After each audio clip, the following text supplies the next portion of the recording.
জগন্নাথ বন্ধুরা, আজকে দেখো একটা তোমাদের সাথে শেয়ার করব মসুর ডালের রেসিপি। এই যে মসুরির ডালটা সিদ্ধ করে নিয়েছি, এখানে পেঁয়াজ, কাঁচা লঙ্কা, টমেটো আর ক্যাপসিকাম কুচি করে নিয়েছি, আর আদা রসুনের পেস্ট আর ডিম নিয়েছি। ব্যাস, চলো কি করে বানাই সেটাই তোমাদের সাথে শেয়ার করি। তোমরা দেখতে থাকো বন্ধুরা ভিডিওটা। এই যে ডিমটা ফাটিয়ে দেবো। দুটো ডিম নিয়েছি, ভুজিয়া বানিয়ে নিচ্ছি দুটো ডিমের। যে ডিমের ভুজিয়াটা বানিয়ে নিয়েছি, এটা তুলে নিই। যে দেখো তেলের মধ্যে কি কি ফোড়ন দিচ্ছি, এখানে শুকনো লঙ্কা, তেজপাতা আর হচ্ছে যে জোয়ান দিচ্ছে, যে হিং দিচ্ছে। হিংটা দেখো বসে গেছে। কসুরি মেথি দিয়ে ভালো করে ফোড়নটা ভেজে নিচ্ছি। এবার এর মধ্যে দেবো পেঁয়াজ কুচি, দিয়ে দিলাম পেঁয়াজ কুচি। একটু বেশি করে পেঁয়াজ নিয়েছি। আর বন্ধুরা, আমার ভয়েসটা একটু কেমন লাগছে, একটু শরীরটা খারাপ, তার জন্য। আর এই যে কাঁচা লঙ্কা দিয়ে দিলাম। এবার পেঁয়াজটা ভালো করে ভেজে নিই।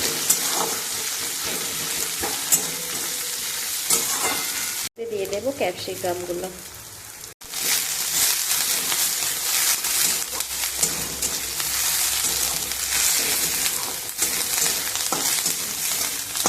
গুলো দিয়ে একটু নাড়াচাড়া করে এবার দিয়ে দিলাম আদা রসুনের পেস্ট। ভালো করে ভেজে নেব।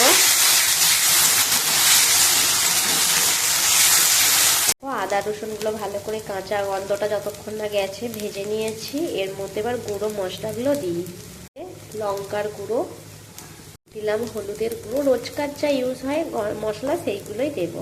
ভেজে রেখেছিলাম জিরে, সেই জিরের গুঁড়ো দিচ্ছি। এখন ধনের গুঁড়ো, নুন দিয়েছিলাম সিদ্ধর সময়, তাও একটু পরিমাণ মতো নুন দিলাম।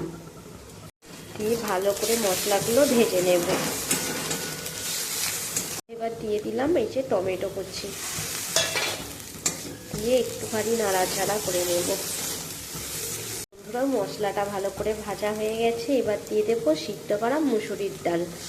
জানি না বন্ধুরা, তোমরাও তো অনেক রকম রান্না করে খাও, আজ আমি একটু এইটা বানাচ্ছি, তাই আমি তোমাদের সাথে শেয়ার করলাম। আর এটা রুটি দিয়ে খেতে নয়, দারুণ লাগে খেতে। সবার রান্নার তো স্টাইল আলাদা, তাই আমারটাও একটু আলাদা, আমি তাই তোমাদের সাথে শেয়ার করছি।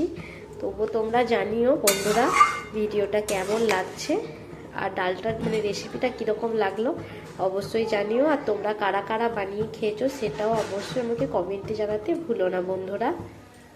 দেখো এর মধ্যে একটু দেবো চিনি, একটু ডালটা একটু মিষ্টি মিষ্টি করবো, যেহেতু রুটি দিয়ে খাবো সেই জন্যে একটু ভালো মিষ্টি মিষ্টি হলে ভালো লাগে খেতে। আমি এই 3 চামচের মতো চিনি দিয়ে দিলাম। এবার এটা চিনিটা যে যা স্বাদ অনুযায়ী দেবে।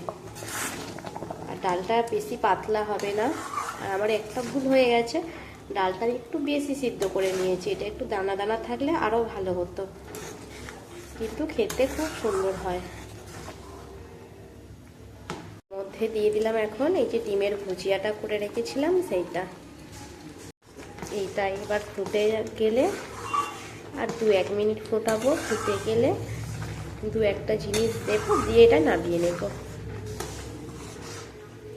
উপর থেকে একটু গরম করে নিয়েছিলাম কসুরি মেথিটা, একটু গুঁড়ো করে এর উপর থেকে দিয়ে দিচ্ছি। দিলাম একটু সামান্য গরম মশলা, দেখো দিয়ে দিচ্ছি একটু সামান্য ঘি। ব্যাস, দিয়ে এটা নামিয়ে নেব। ধনে পাতা থাকলে দিলে ভালো হতো, কিন্তু আমার কাছে এখনের মতো ছিল না। অবশ্যই কমেন্টে জানিও মসুর ডালের এই রেসিপিটা তোমাদের কেমন লাগলো।